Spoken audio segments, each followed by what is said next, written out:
They don't teach this in school. 8 sentences that can rewire your entire mind. If you dare to say them every single day. Right now there's a war happening in your mind. Negative thoughts versus positive ones. Excuses versus action. Fear versus courage. And most people, they're losing this battle without even realizing it. But what if you had weapons? Simple phrases, tested for centuries, that could shift your mindset in seconds. Today, we're breaking down 8 powerful statements used by Shaolin masters to train focus, discipline, and inner peace. Here's the hard truth. Your mind believes whatever you tell it. Say, I'm tired, and your body obeys.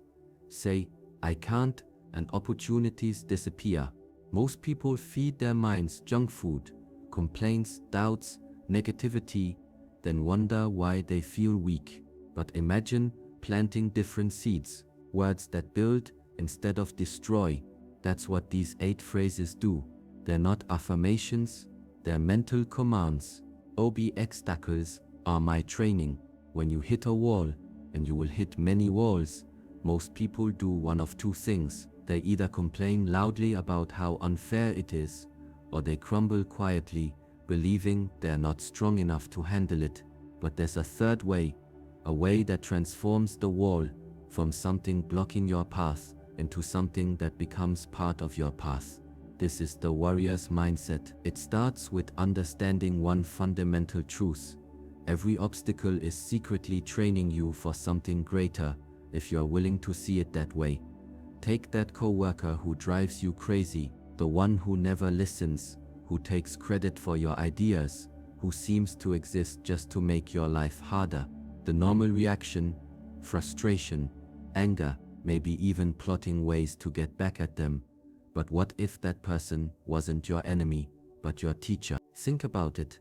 How strong would your patience become if you had to practice it daily with someone who truly tests it? How sharp would your communication skills get if you had to find new ways to get through to someone difficult? That coworker isn't preventing your growth.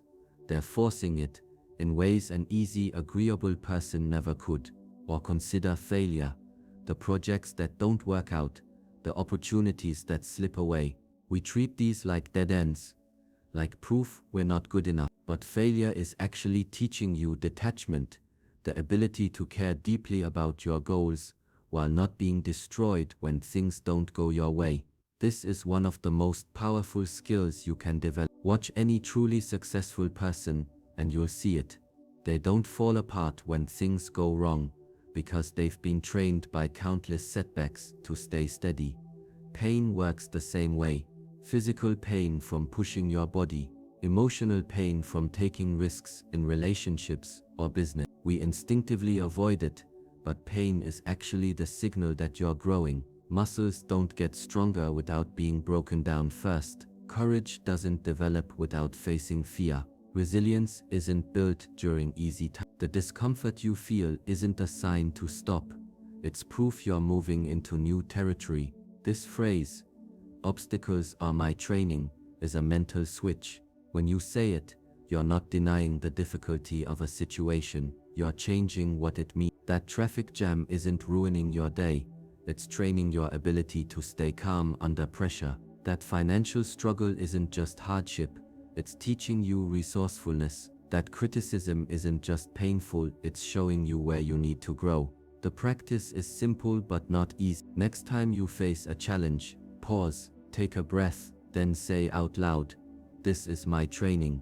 Feel how it shifts something inside you. The obstacle doesn't change, but your relationship to it does. Where you once saw only problems, you start to see the hidden curriculum, the exact lessons you need to become who you're meant to be. This is how ordinary people become extraordinary. Not by avoiding difficulties, but by meeting them with this mindset. Not by waiting for easy paths, but by understanding that the resistance is the path. The warrior doesn't pray for an easier life. They train for a stronger self. And every obstacle, every setback, every moment of friction is part of that training. if you have the eyes to see it. I own this moment. Right now, as you read these words, your mind is probably split in 3 directions. Part of you is here, part is replaying something that happened earlier, and part is already jumping ahead to what you need to do later. This is how we live, never fully anywhere, always half present, half lost in thought. And in this divided state, life slips by unnoticed. Days blur together, years disappear. We keep waiting for some future moment when we'll finally be present, finally be happy, finally start living. But that moment never comes, because we've trained ourselves to never fully be where we are. I own this moment is an antidote to this slow theft of your life. It's not a vague philosophical idea. It's a practical command you give yourself to snap back into reality. When you say it, you're declaring that for these next few seconds, minutes, hours, however long you can maintain it, you will actually be where your body is. You will actually experience what's happening rather than just letting it happen to you. Your phone is the biggest thief of moments. It's designed to pull you out of your life and into someone else's highlight reel. But there are other thieves too. Worries about tomorrow that haven't happened yet. Regrets about yesterday that can't be changed. Endless planning that keeps you from ever arriving. I own this moment is how you take your attention back from all of them. Try it now. Stop reading for a second and say out loud, I own this moment. Feel how it grounds you. Suddenly, you notice your breathing, the weight of your body in the chair, the sounds around you. This is what presence feels like. Not some mystical state, just the simple act of being where you are instead of mentally being somewhere else. The power of this practice grows with repetition. Say it when you're eating, and you'll actually taste your food instead of just consuming calories while staring at a screen. Say it when you're with someone, and you'll really listen instead of just waiting for your turn to talk. Say it when you're working, and you'll enter that state of flow where time disappears and work becomes satisfying instead of draining. This isn't about ignoring the future or forgetting the past. It's about not letting them steal what's right in front of you. The future will still get planned. The past will still get processed, but they'll happen on your terms, in their proper time, rather than constantly invading the present.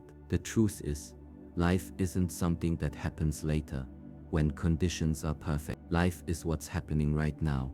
This conversation, this meal, this ordinary Tuesday. When you say, I own this moment, you're not just changing how you experience time, you're changing how you experience being alive. You start to notice details that were always there but you never saw. You find joy in small things you used to rush past. You realize that the ordinary moments you've been overlooking were actually the whole point. This phrase is your anchor. Use it whenever you feel scattered, stressed, or stuck in your head. The more you practice, the more natural it becomes, until one day you realize you are no longer waiting to live. You're already living fully in each moment as it comes, and that changes everything. Discomfort is the price of growth. That voice inside your head, the one that whispers, stop, the one that tells you it's too hard, that you've done enough, it lies. It is not the voice of truth, but the voice of fear,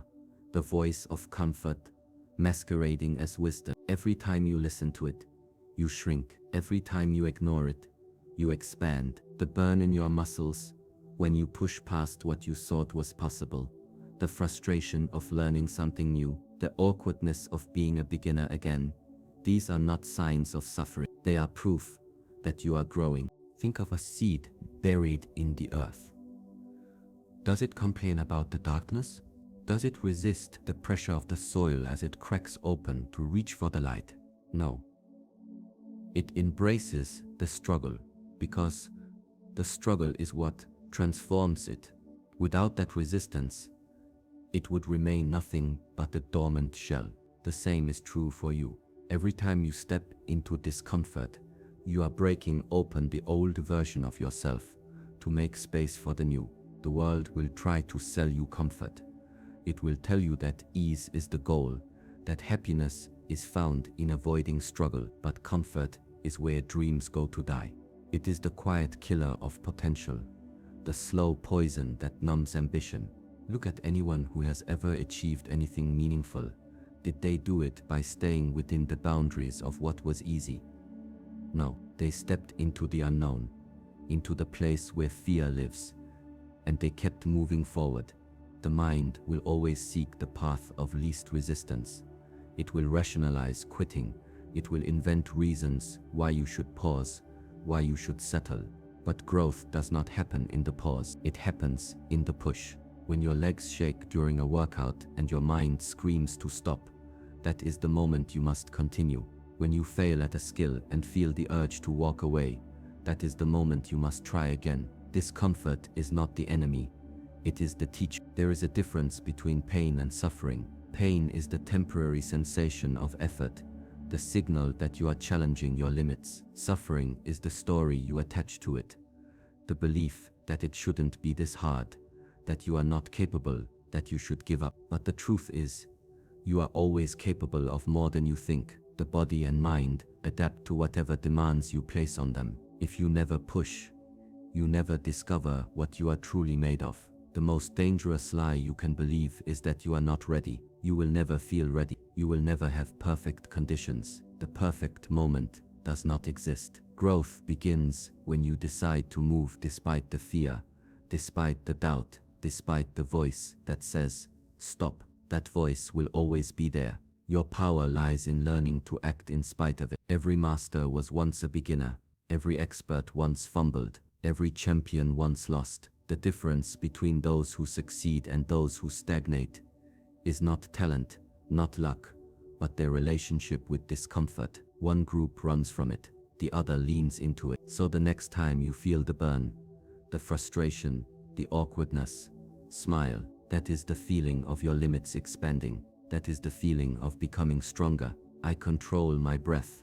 I control my mind. Chaos begins with the breath. When the mind is scattered, when emotions surge, when the world feels like it's spinning too fast, the first thing to break is the rhythm of your breathing. It becomes shallow, rapid, uncontrolled, and like a chain reaction, the body tenses, the thoughts race, clarity vanishes. But the opposite is also true. Calm begins with the breath. Steady inhales, deep exhales.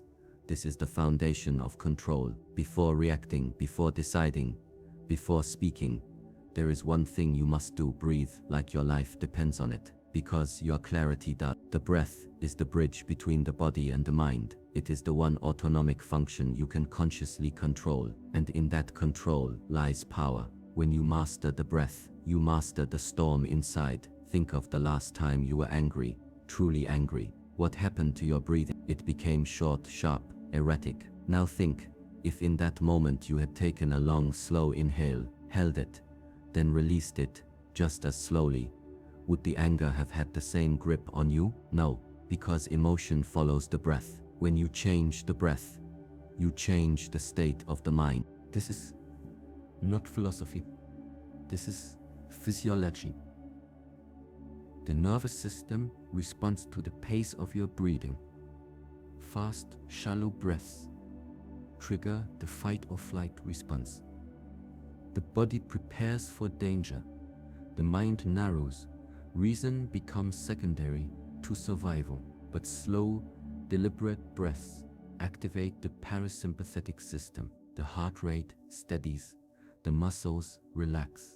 The mind clears. This is why warriors, monks, athletes, and leaders all train the breath, not as a passive exercise, but as a weapon against chaos. Before any battle, whether physical, mental, or emotional, the first victory must be won in the breath. If you cannot control this, you cannot control anything else. Imagine standing at the edge of a challenge, your pulse racing, your thoughts clouded with doubt. Now imagine instead taking 3 deep breaths, feeling the air fill your lungs, feeling the pause at the top, feeling the slow release. The challenge has not changed, but you have.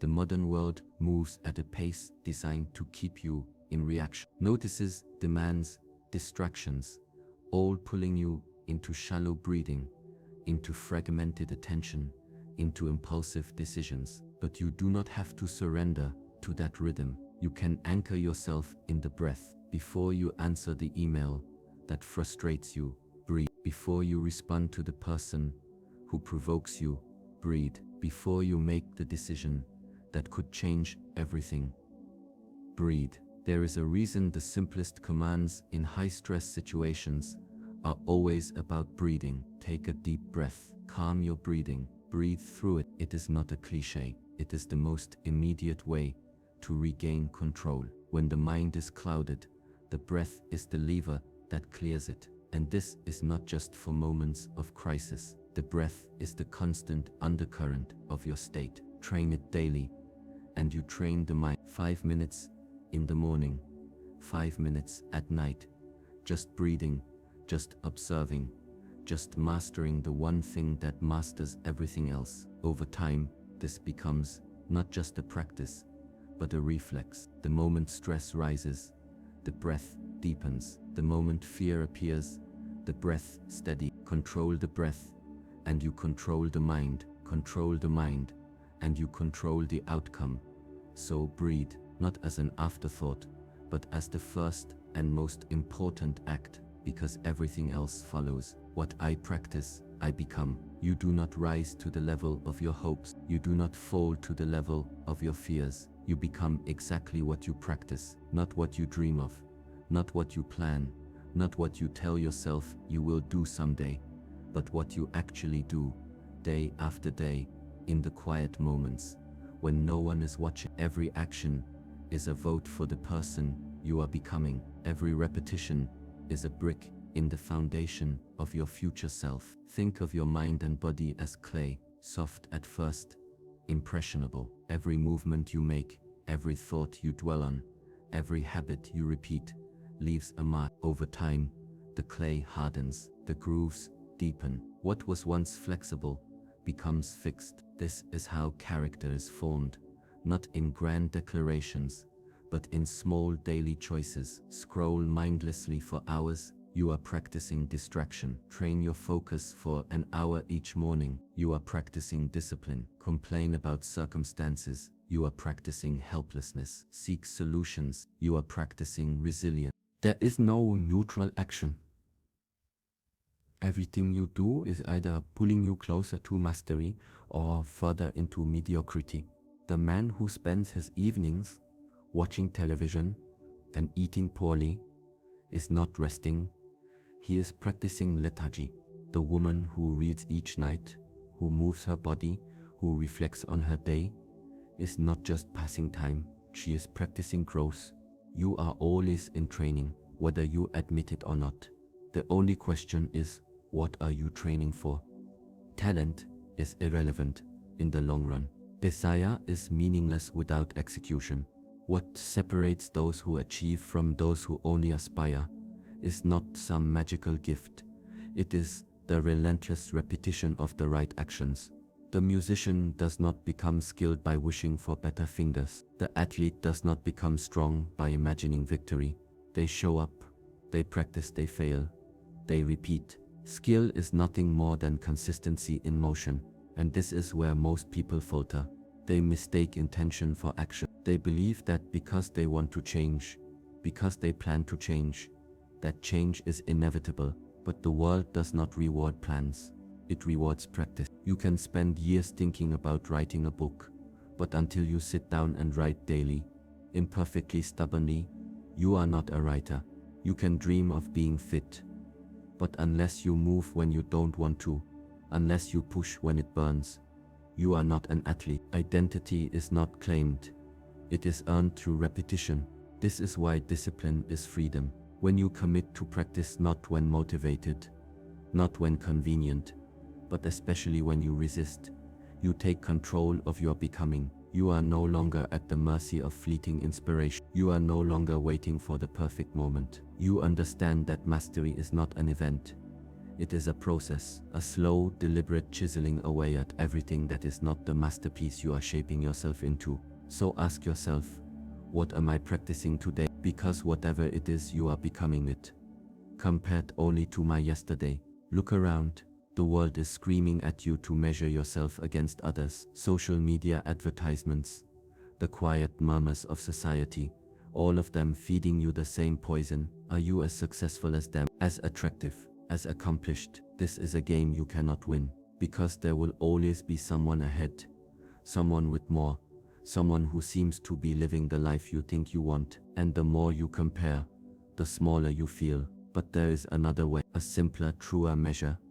Am I better than I was yesterday? Not better than someone else, not better than an impossible standard, just better than the person you were last week, last month, last year. This is the only competition that matters. This is the only race you are really running. Comparison is a thief. It steals your joy, your focus, your sense of progress. When you fixate on others, you lose sight of your own path. You start chasing goals that were never yours to begin with. You resent their success instead of celebrating your own growth. And worst of all, you forget how far you have come. The man who compares himself to a billionaire feels poor, even if he has doubled his own wealth. The woman who compares herself to an Olympian feels weak, even if she has never been strong. This is the insanity of external comparison. It erases your progress and replaces it with dissatisfaction. But when you compare only to yourself, everything changes. Now the focus is on your effort, your discipline, your improvement. Did you learn something new this month? Did you push past an old limit? Did you handle a challenge with more wisdom than before? These are the questions that matter. These are the signs of real growth. Progress is not always dramatic. It is not always visible to the outside world. Sometimes it is the quiet decision to wake up early. Sometimes it is the extra rep when no one is watching. Sometimes it is the patience you show in a situation that once would have angered you. These are the victories that compound. These are the steps that lead to mastery. The ego hates this. The ego wants to measure, to rank, to prove. It wants to say, I am better than them. But true strength does not need validation. True growth does not require applause. The only person you need to be better than is the person you were yesterday. So close the tabs. Stop the scrolling. Silence the noise. The only benchmark that matters is your own. Are you moving forward? That's all you need to know. Struggle is the path. You are waiting for the struggle to end. You believe that once you push through this difficulty, once you overcome this obstacle, then you will arrive. Then you will find success. Then you will finally be able to breathe. But here is the truth. You must understand. The struggle does not lead to the path. The struggle is the path. No great thing was ever built on endless good days. No mastery was ever achieved without resistance. The sweat, the doubts, the failures. These are not barriers standing between you and your goal. They are the very substance of it. The process is not a means to an end. The process is the prize. Think of a mountain. The climber does not reach the summit by wishing himself there. He reaches it by enduring the burn in his legs, by pushing past the voice that tells him to turn back, by continuing when every muscle screams for rest. The summit is not the reward for his suffering. The suffering is the ascent. Without it, there is no height. Without it, there is no view. This is what most people fail to understand. They believe struggle is an interruption, an inconvenience, something to be avoided or rushed through. They want the result without the resistance. But resistance is not the enemy. Resistance is the forge. It is what shapes you, what tempers you, what transforms potential into power. Look at anything worth achieving. Strength, wisdom, skill, resilience. None of these are gifts. They are earned. They are carved out of effort, out of repetition, out of the willingness to stay when everything in you wants to leave. The athlete does not become strong because he enjoys the pain of training. He becomes strong because he trains despite the pain. The writer does not produce great work because inspiration strikes like lightning. She produces great work because she sits down and writes even when inspiration is nowhere to be found. Struggle is not accidental, it is necessary. It is the universe's way of asking, how badly do you want this? And your response is not in your words, but in your willingness to continue when the answer is not clear, when the progress is not visible, when the only thing keeping you moving is the stubborn refusal to stop. This is why so many quit just before the breakthrough. They mistake the struggle for failure. They believe that because it is hard, because it hurts, because it demands more of them than they thought they had to give,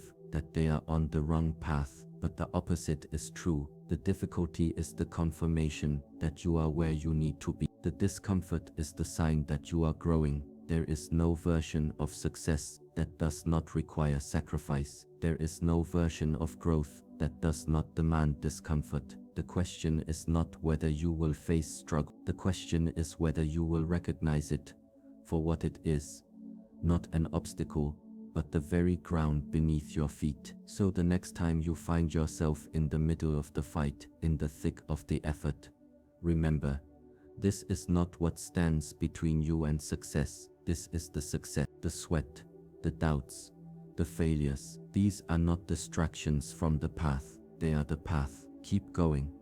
I have enough to begin. You are waiting for the perfect moment, the perfect conditions, the perfect version of yourself that will finally feel ready. More money, more time, more confidence, as if these things will magically appear before you can take the first step. But here is the truth you must swallow. That day will never come. There is no perfect moment. There is only now. And what you have right now, no matter how little it seems, is enough to begin. The mind is a master of excuses. It will weave elaborate stories about why you cannot start yet, why you are not prepared enough, why the circumstances must change before you can move. But these are not reasons. They are disguises for fear. Fear of failure, fear of looking foolish, fear of discovering that you might not be as capable as you hoped. So the mind invents conditions. It says, when I have this, then I will begin. But this is a trap, because once you get that thing, the mind will simply invent a new condition. The goalposts will keep moving, and you will remain exactly where you are, waiting for a permission slip that will never arrive. Look at anyone who has ever built something meaningful. Did they begin when everything was perfect? No.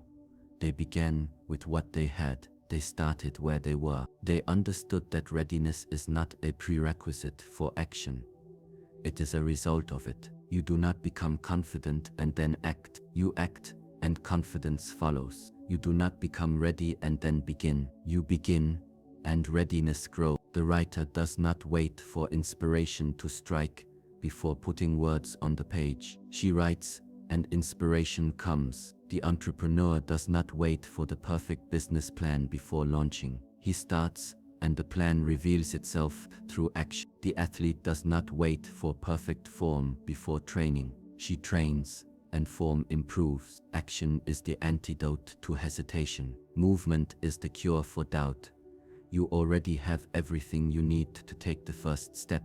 You may not have all the answers, you may not have all the resources, but you have enough to try, enough to learn, enough to adjust as you go. The idea that you must have everything figured out before you begin is an illusion. Mastery is not born from perfect planning. It is born from doing, failing, adjusting, and doing again. Think of a child learning to walk. Does the child wait until he has studied the mechanics of balance? Does he wait until he is certain he will not fall? No.